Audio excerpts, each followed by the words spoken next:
প্রত্যেকটি জেলাতেই পর্যায়ক্রমে স্পোর্টস ভিলেজ হবে। আড়াই মাসেই যে দৃশ্য দেখছেন আগামী 5 বছরে আরও অনেক ভালো ভালো দৃশ্য দেখতে পারবেন। সারা বাংলাদেশেই প্রত্যেকটি জায়গাতে আমরা এই ধরনের যেখানেই খালি জায়গা থাকবে সেখানে আমরা মাঠ তৈরি করে খেলার উপযোগী করে আমাদের ভবিষ্যৎ প্রজন্ম আমাদের সন্তানদের জন্য খেলার উপযোগী আমরা মাঠ তৈরি করতে চাই। পাশাপাশি আমাদের খেলোয়াড়দের জন্য এবং আমাদের স্পেশালি আমাদের নারী ক্রীড়াবিদদের জন্য নিরাপত্তা নিশ্চিত করা এবং সর্বোপরি স্পোর্টসের সুশাসন প্রতিষ্ঠার জন্য আমরা কাজ করছি এবং আমাদের মাননীয় প্রধানমন্ত্রী নিজেই তিনি সব দিকগুলো বিচার বিশ্লেষণ করছেন এবং আমাদেরকে নির্দেশনা দিচ্ছেন।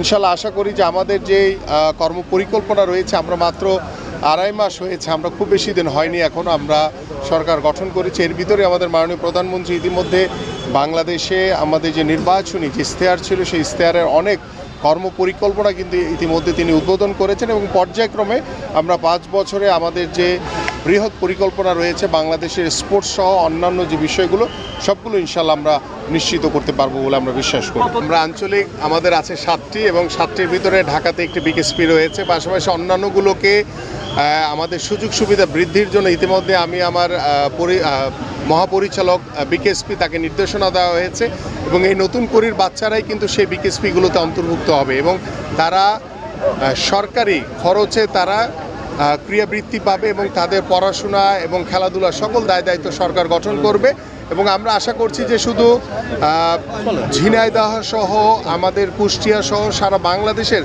প্রত্যেকটি জেলাতেই পর্যায়ক্রমে স্পোর্টস ভিলেজ হবে। সো দ্যাট আপনারা একটু অপেক্ষা করেন, আড়াই মাসেই যে দৃশ্য দেখছেন আগামী 5 বছরে আরও অনেক ভালো ভালো দৃশ্য দেখতে পারবেন ইনশাল্লাহ।